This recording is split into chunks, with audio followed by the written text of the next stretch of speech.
Today we are going to discuss a little bit about how to write answers, especially when you are writing an analysis of a character.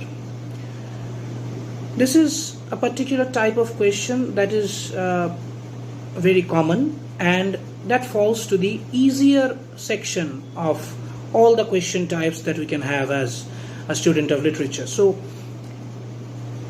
it is very obvious to us that most of us as students did this, and even today most of the students do this, that we tend to write summary of the plot instead of an analysis whenever we are trying to write an answer. So it is not your job to write an answer like a summary. The story or the text is already there. It is written by the author. You are supposed to read it. Then you are supposed to understand it. Understand it from different perspectives. That is, from different viewpoints. Then have different kinds of analysis and have your own perspective, have your own understanding. Then when you are asked to write an answer about a text, whatever the question is, your job is to put forward what you have thought, what you have analyzed while reading the text. So it is not about writing the storyline, writing the summary down. It is about writing the analysis. It is about writing arguments. It is about writing different perspectives. And whatever you write, remember one thing, that literature gives you the liberty to make a free statement as long as you substantiate your statement with evidence or logical argument. That is, suppose you are trying to write an answer, you make a statement, this is good or this is bad, something like that. You have to explain why you are making that statement. That is what you need to do. As long as you do that successfully, there is nothing to fear that the answer is whether the answer is enough or not, whether the answer is all right or not. You have to make a complete reading, a complete analysis. You have to think about the text. You have to have your own perspective, understanding of the text, and then you have to write your own opinions. But those opinions must be substantiated with logical arguments, explanations, evidence, quotations from the text or from criticism, whatever. You must substantiate your argument. Okay, so now analyzing a character is not a very hard thing, and it is one of the easiest type of questions that we get as students. So I am going to give you a brief idea about how to write an answer, especially if it is a character analysis. Now, whenever you are trying to write a character analysis, there are two basic styles to write that. One is that you have all the points, all the arguments ready in your mind. That means you are asked to write the analysis of the character of Megadorus in the play Pot of Gold.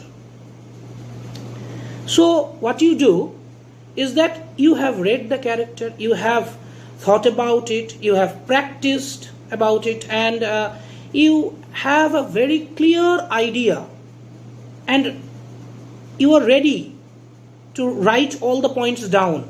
It is ready in your memory. You are able to write all the points down. You are not forgetting anything. So that is the first style. What you do, you make your statements pretty clear, like Megadorus is an intelligent person. You write like that. Then you substantiate that statement. Why do you find him intelligent? Where? From which part of the play, from which statement, which dialogue, which occasion do you think that that particular occasion or that particular dialogue can substantiate your statement? So, with that particular evidence, or if there is no direct statement or dialogue there, but there is a clear argument that you can make it, explain it on the paper. So first you make a statement that I think Megadorus is intelligent. Very good. Why do I think like that? Explain. Point done. Next paragraph. Do not make a heading. Please, most of my students do a mistake that when they are, when they are reading as a student of first year, and they don't know that while writing answers as a student of literature, you don't need to, or you shouldn't make headings, etc. No. You should just make a clear concept in a paragraph, and when you are going to another concept, another point, another part of the argument, change the paragraph, make a new one. That's it. Okay. There is no need for ornamentation like that in literature. As long as your content is all right, as long as your handwriting is legible, and as long as you write well, make your arguments well enough, you are good to go. Do not panic about ornamentation. Just think about the content that you are presenting on the answer paper. Okay. So the first style is that you make the statements, you make the points neat and clean, one after another, and after making each of the statements, you substantiate it with your explanations, with your arguments, with quotations from the text or from criticism. All right. But most of the time, what can happen to us is a very common thing, that I have read the text, I have thought about it, I know it, but I haven't particularly practiced well enough about this or that particular character. Then what can I do? That analysis is being asked in the question paper. What can I do? There is a very easy way to do that, and it is not at all compromising. It has nothing to do with compromising the quality of the answer. It is just a different style. That is, what you normally do is, most of the people do is write a summary of the story. What I have already said, that this is not a correct thing to do. This is not your job as a student of literature. Instead, what you should do, you think about the storyline, you think about the plot. Now, suppose you are being asked about the character Megadorus. I am taking Megadorus as a particular question here because I am trying to help the students of first year, and Pot of Gold is in your syllabus. Megadorus is a character that is pretty easy to understand. You think, we all think, but I am going to show you how a character analysis is done in the easy way. The question is, the role of Megadorus in the play, or the character of Megadorus. What I need to do is to think about the first appearance of Megadorus, when he argues with his sister Eunomia. So I am following the story here, but I am not writing it down. I am thinking about that particular scene, that particular occasion when he is talking, he is arguing, or he is just having a conversation with his sister Eunomia. So what does he do there? He is talking to his sister and trying to say that he is consciously avoiding marriage. Why? Because he is old and he never thought about marriage. He was never and is never interested in marriage, etc. Now, that is what he does. You should write 2 or 3 sentences about that, but not more than that. I mean, do not write more than that describing the activity, what is going on there. Activity should be mentioned, but as little as it should suffice, as little is needed. You should just denote the occasion that Eunomia and Megadorus, they were talking to each other. Eunomia was trying to make him understand that he needed to marry, and Megadorus was trying to make a point that he was unwilling to marry. He never had an interest in marriage. Done. What do we understand from this? We understand, we get from this occasion that Megadorus is a pretty clever man, and Megadorus is not at all not interested in marriage, because he is provoking Eunomia into that argument. The first statement of Megadorus says I know what you are going to talk about. I am not willing to discuss about that. So I am consciously trying to get my sister in that way. Now, even if the sister was not thinking about that topic, she will talk about now. I mean, I am ensuring it quite.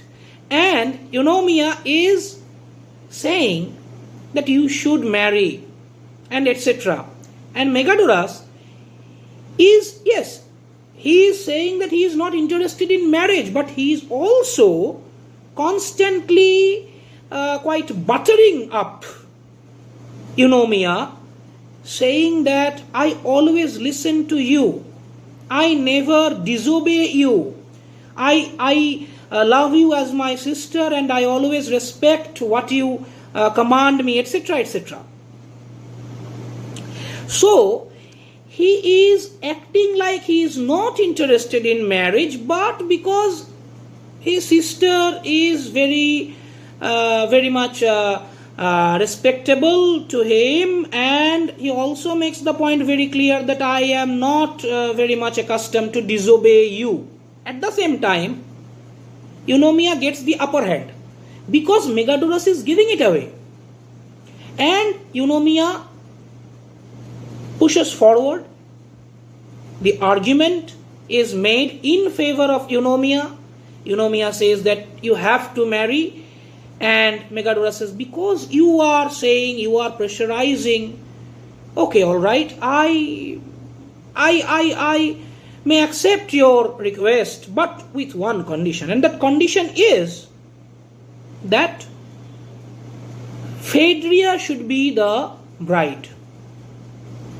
Now, if Megadorus never thought about marriage, how come he has thought about Phaedria, how come he has chosen Phaedria as the ideal candidate to marry? It is not a ready-made thought.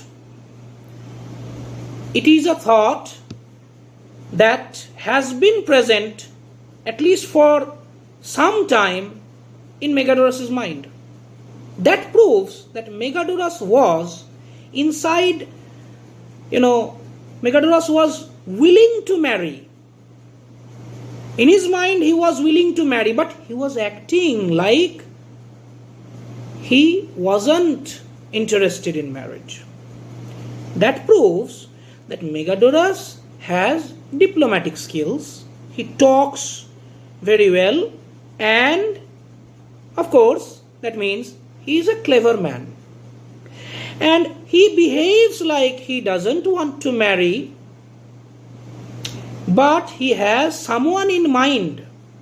So he secretly wishes to marry. Secretly, he has the wish in his mind, although apparently he denies that wish. Also, Phaedria is much younger than Megadorus, and Megadorus gives a pretty logical viewpoint, the logical point of view that why he should get Phaedria's hand in marriage. We understand, when we read the logical step by step whatever he says, we understand that inherently it is not about the logic. It is about his choice. Inside his mind, he has chosen this woman. That if I can, if I may, perhaps if I get a chance, I should marry this particular lady. And he has made the arguments in favor of his choice. So, the first appearance of Megadorus has given me these points. So, what do? I begin the paragraph like, for the first time we see Megadorus talking to Eunomia, and they were talking about this, full stop. Next, we get from this occasion this and this, whatever I have told you until now.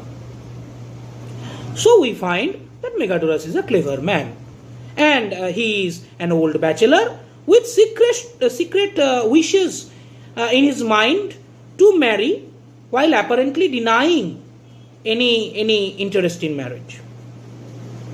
Done. Now, next, when do we see Megadorus again? With Euclio. That is a comic scene, and of course, Megadorus has almost nothing of importance, because Euclio is there, and the comic element is,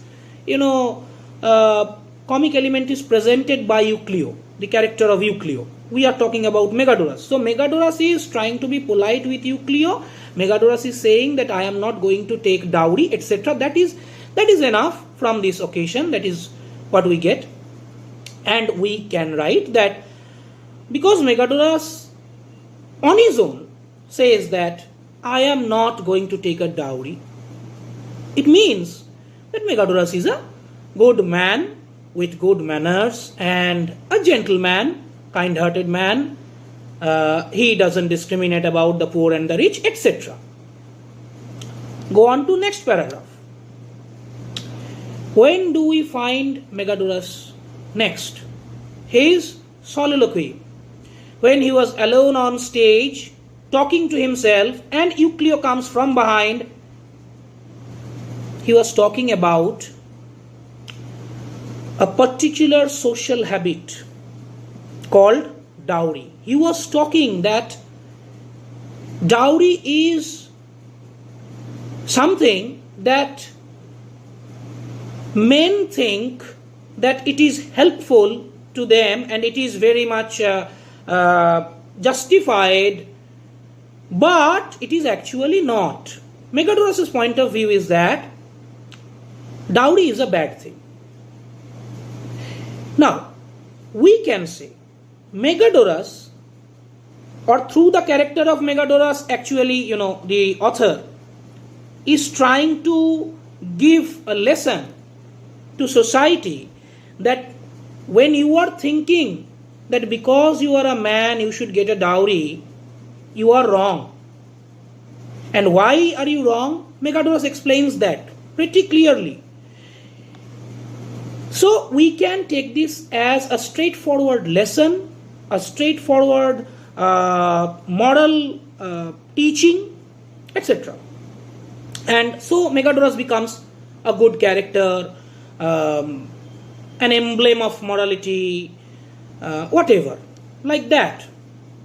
We can also, from a different perspective, we can explain that no, actually Megadorus is trying to look like a bigger man here. How? He says that I am against dowry. Why? Because he thinks that with the dowry, when taking the dowry, men make a mistake, big mistake. They sell themselves off to their wives. They are taking a dowry thinking that they are, because they belong to the male gender, they should get something because they are more worthy, they are worthier than the female counterparts, etc. So they take a dowry thinking that. But Megadorus' point is that after taking the dowry, the man becomes the servant of his wife.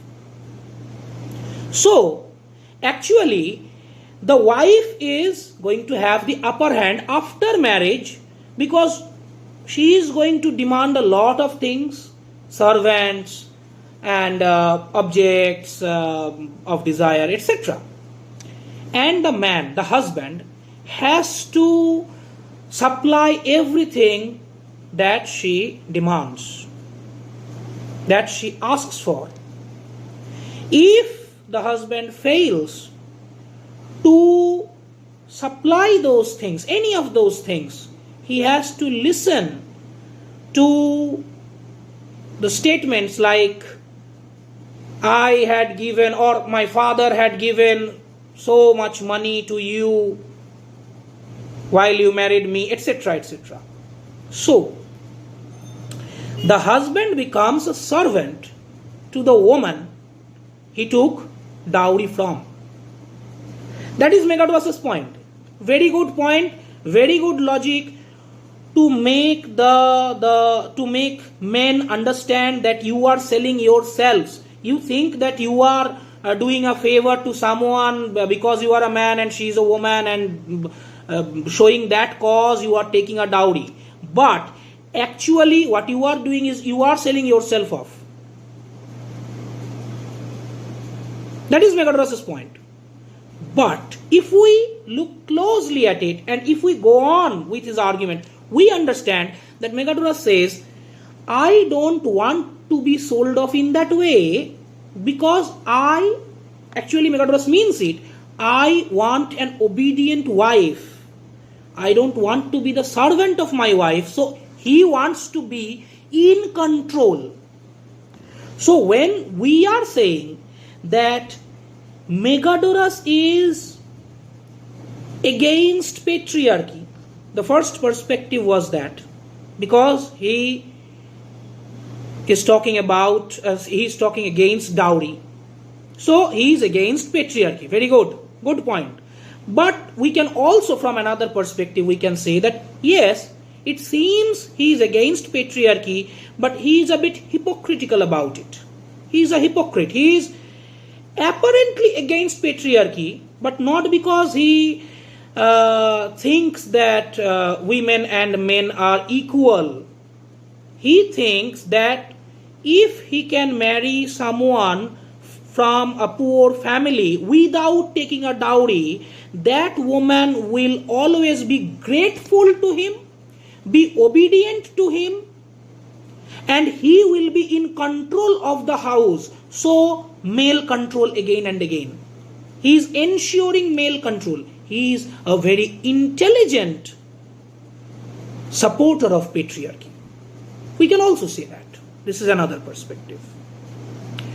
So, these are two opposing perspectives. You think about it. You make your own decision. You make your own understanding. Literature gives you the liberty to write anything as long as you can substantiate your argument with a proper explanation, proper logic, proper evidence from the text, etc. Okay. So, there is another point that I want to make about this particular episode.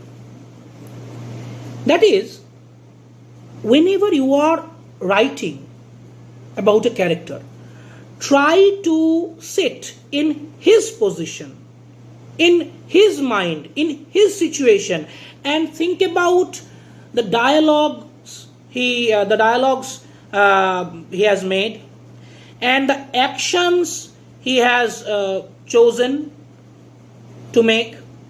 Why? To understand the psychology underneath. Now, look at Megadorus' character. Megadorus is making such speeches, such statements. We can say he is a good person, he is against patriarchy. We can also say that he is a good person, but a clever person, and against not against patriarchy, but apparently against patriarchy. We can say all these things. Now think of his psychology. He is an old bachelor who secretly wants to marry but does not speak about it openly, directly, spontaneously. No. He waits. He makes his sister talk to him about marriage. And first, he behaves like he is not interested, but he has a person in mind, which proves he was throughout, he was interested, but he denied it apparently.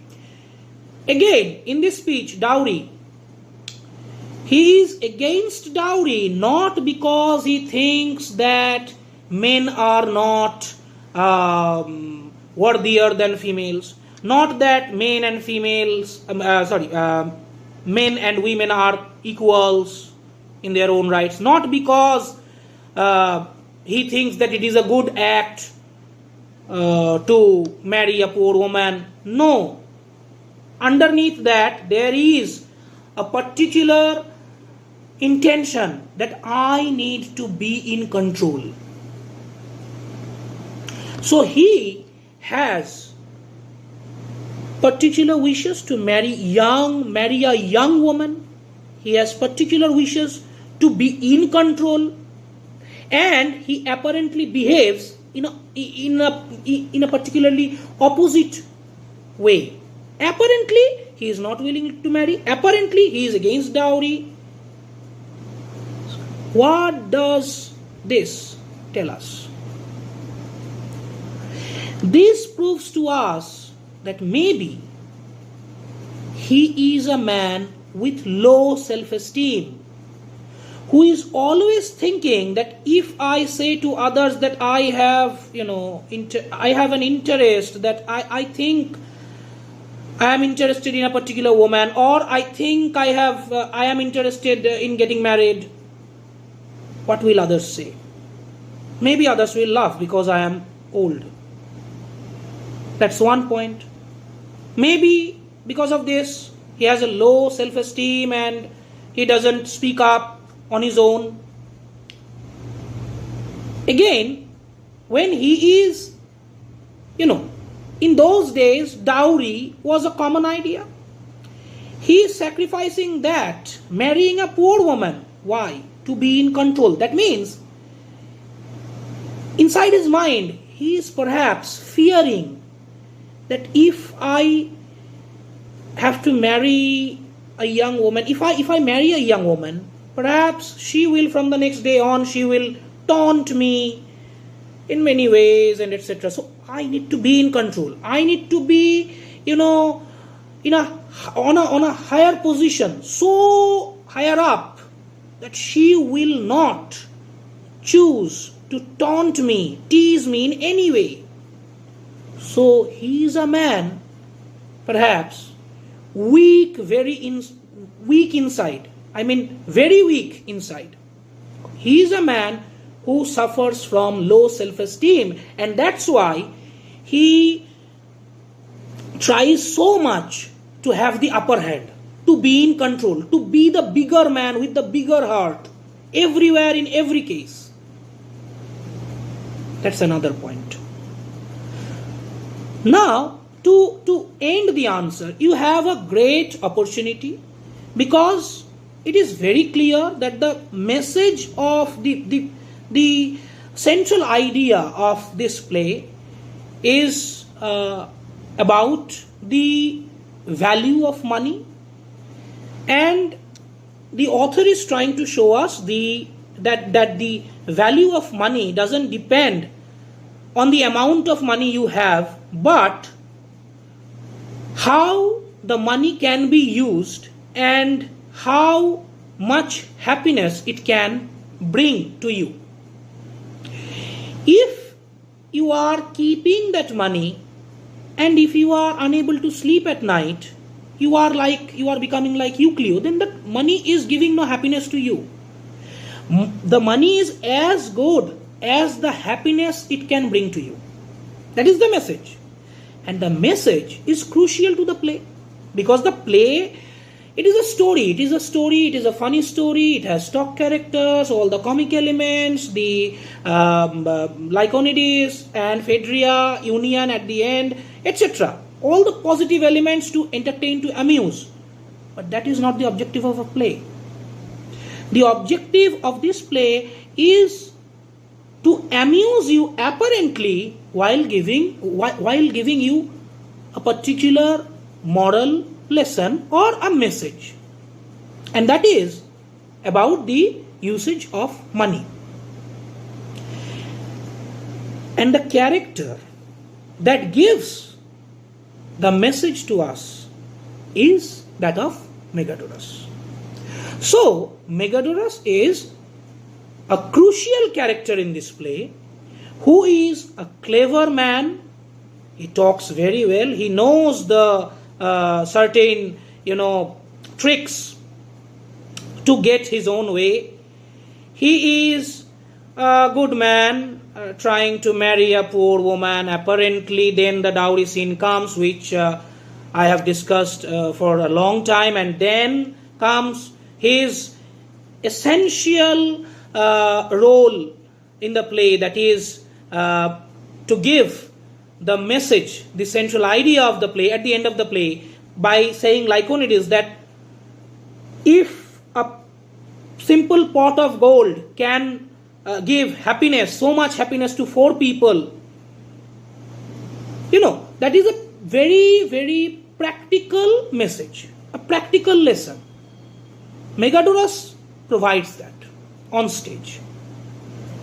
We learn it from Megadorus. So Megadorus' character is a very crucial one, and in the end we find that Megadorus is a kind-hearted gentleman also, because he is not very much unhappy, or he is not angry for even a moment while he hears about Lyconides' affair with Phaedria.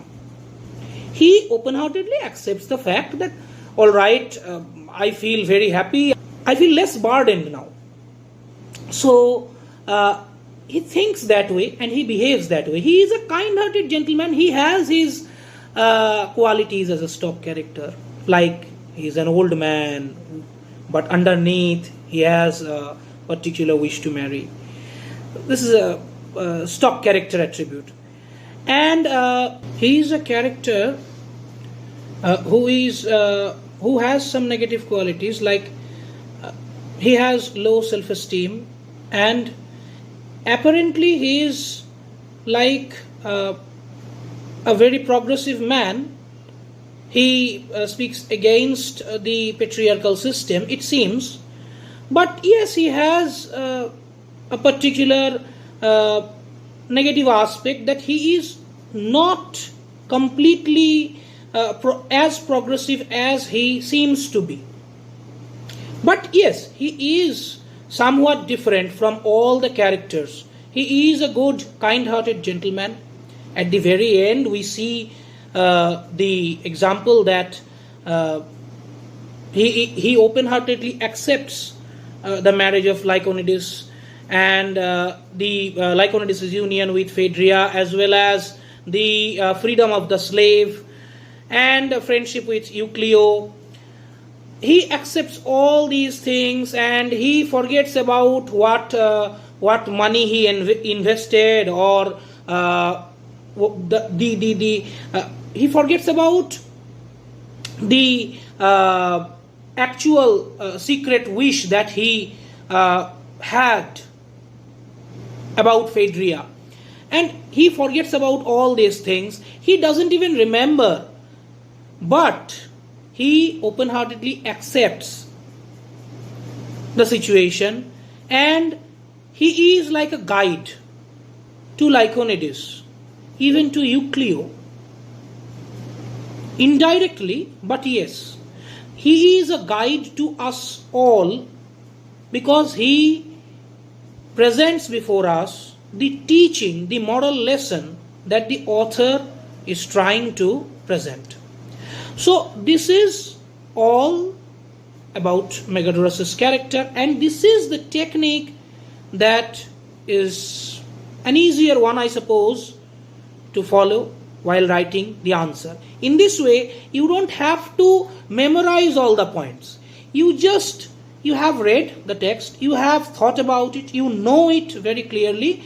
Just when you are in the exam hall and you are writing your answers, just think about the character sequentially.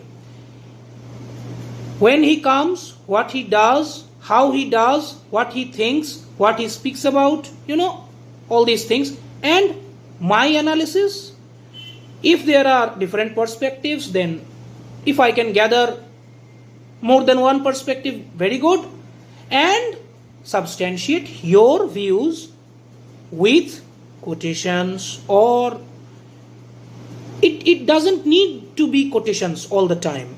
If your memory is not very good, don't worry. It doesn't always matter so much to write or memorize quotations. You write in your own words, just mention that in indirect speech, just mention that Megadorus told this, Megadorus told that, when he was talking to that person. Like this, that would do. Substantiate your argument, substantiate your points. That is how you write an answer. Okay, so I think I have been a little helpful to you. If this is correct, then please like, share and subscribe. You know what to do. Thank you.